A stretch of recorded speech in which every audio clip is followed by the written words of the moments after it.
Hey folks, welcome back. Today's an interesting topic. We're going to be delving into how the hyperscaler CAPEX math works, especially in the context of investment around NVIDIA chips. Hyperscalers like AWS, Microsoft, and Google have been spending billions of dollars in chips for AI. So they've always been in the news over the last couple of years where the CAPEX numbers have been $30 billion, $50 billion, $60 billion annual CAPEX numbers. One would always wonder, how do they make money from these capital intensive investments? So the idea is to break it down in this video, from what kind of GPUs they buy to how they rent them and why the return on investment is actually a cinch. All right, part one. Let's kind of like go into what GPUs are used for the AI training.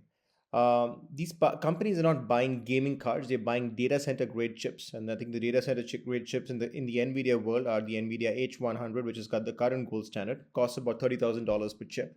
The B100, which is the next generation Blackwell chip, which was announced in 2023, and I think it started launching in late 2024. So, what are these chips used for? The training models like GPT-4 that you're using on OpenAI, ChatGPT, has over 1 trillion parameters. It needs about 10,000 H100 GPUs running 24 by 7 for about 1 to 2 months to train. The estimated compute cost itself for training is about 50 to $100 million. Think about how big it is, a capital expense for a small company which is wanting to kind of like just get an LLM model out there from a training standpoint. Now, scale that across every startup, lab, and enterprise building their own models, and you see why the GPU demand has exploded and kind of like gone to really crazy levels. Now, smaller models, for example, like small 7 billion parameter model, might use about 256 to 500 H100s. The training takes about a lesser time, 10 to 15 days, and the cost of it is about 300 to $600,000. So easily done on the cloud by a startup, research team, or enterprise. I think the idea is that you want to democratize and access and have the power of these AI chips be available to everyone. And the only way you can force multiply their availability is through cloud providers. So that's the reason why Amazon, Microsoft Azure, and the Google Cloud play such an important role in force multiplying the availability of such parallel computing devices to small mom and pop units, to startups, to students, to researchers, without having the exorbitant costs.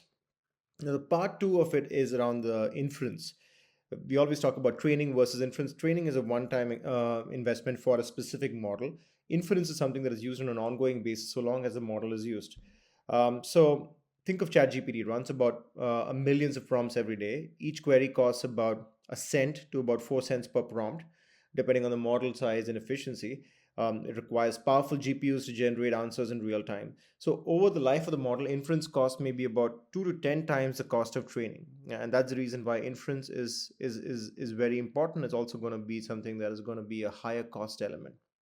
Hyperscalers, the cloud companies of the world, make recurring revenue by powering all of these chatbot queries, search tools, and image generators. Now, how do hyperscalers make money? What is the ROI model? That is the thing that we want to understand now.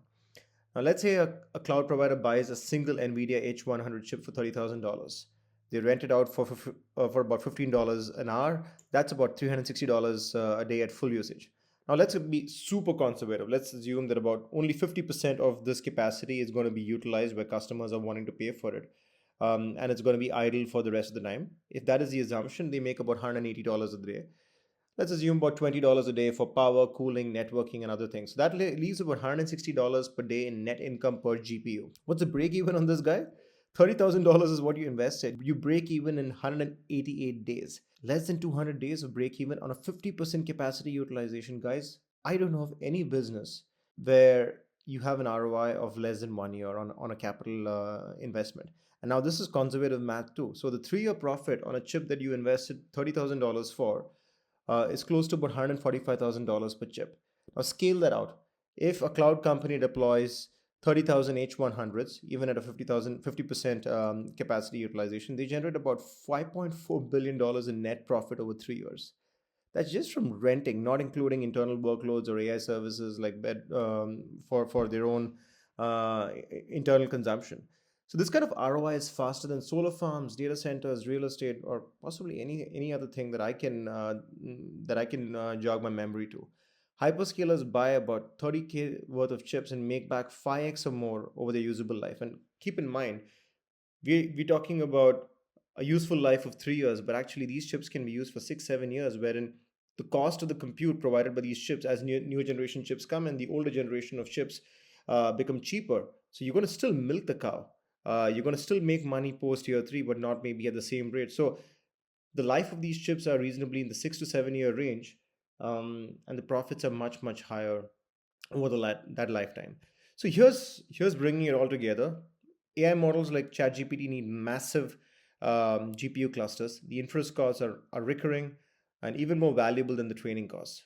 Hyperscalers rent the GPU time, and even 50% utilization, the ROI is incredible. It's a capital heavy business, but the math works, and it works quite elegantly.